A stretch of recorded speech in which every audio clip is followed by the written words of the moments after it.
And what's a typical acquisition model look like for you? Are you looking for, the classic sort of PE model I've seen is similar to the one that you did where, the PE will buy a majority of the business, but they'll ask the selling owner to or owners to roll some equity into the new entity they create. Is that the model you guys are using, or are you buying them outright, or what's the economics look like? Yeah, there's been a mix of that.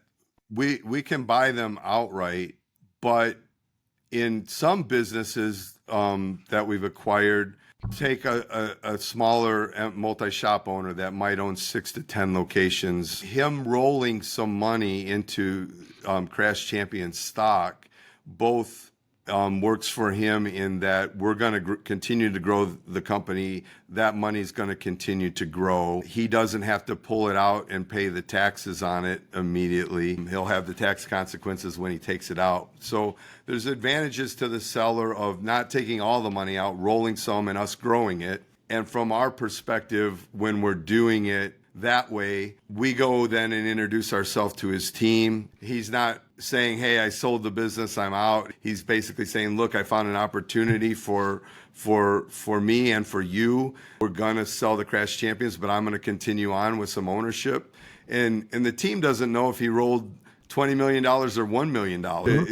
That's irrelevant. It's just the fact that he's going to continue to be part of the company. And so that's been a great avenue for us to leverage the loyalty of the team to that owner, to that seller. Whereas if it were just an outright purchase price and I'm out of here, we wouldn't have gotten that kind of loyalty from the team that kind of stuck around.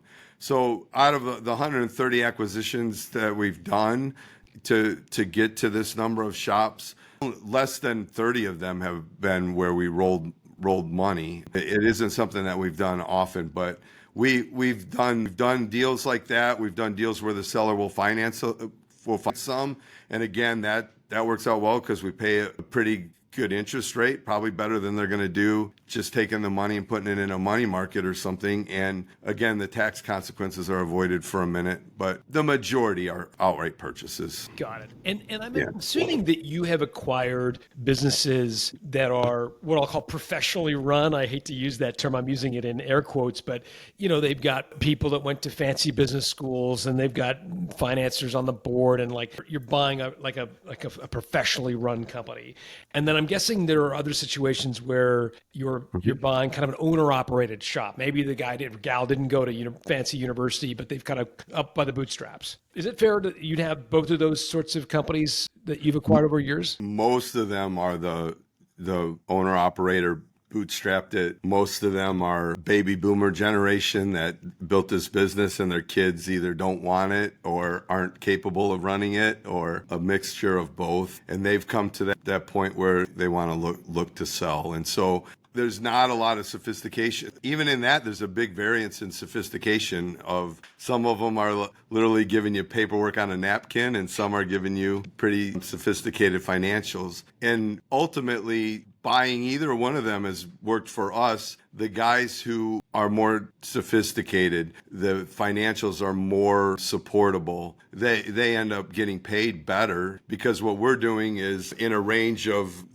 paying the most we could possibly pay to the least. There is the shops that aren't very nice. The financials aren't very clean. I call it a realignment number. Post-sale, to us, the way the shop operates today, how does it compare to how we're going to operate it once we own it? And if it's a beautiful shop operating exactly like we would operate it anyway, you would give that a 10 in a realignment number. It's a perfect score. You're probably going to pay a lot more we're going to pay more for that than we are a business where we look at it and go, oh, the facility is terrible, undisciplined financially. The owner is running it himself, and now we're going to need to put a manager in there.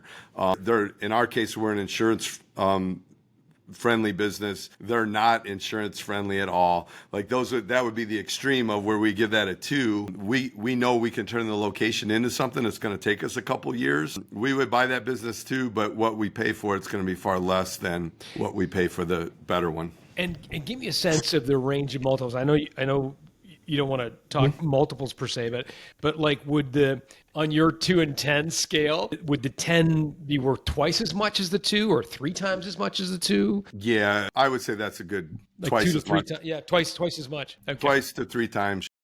Wow. Okay. That's super helpful.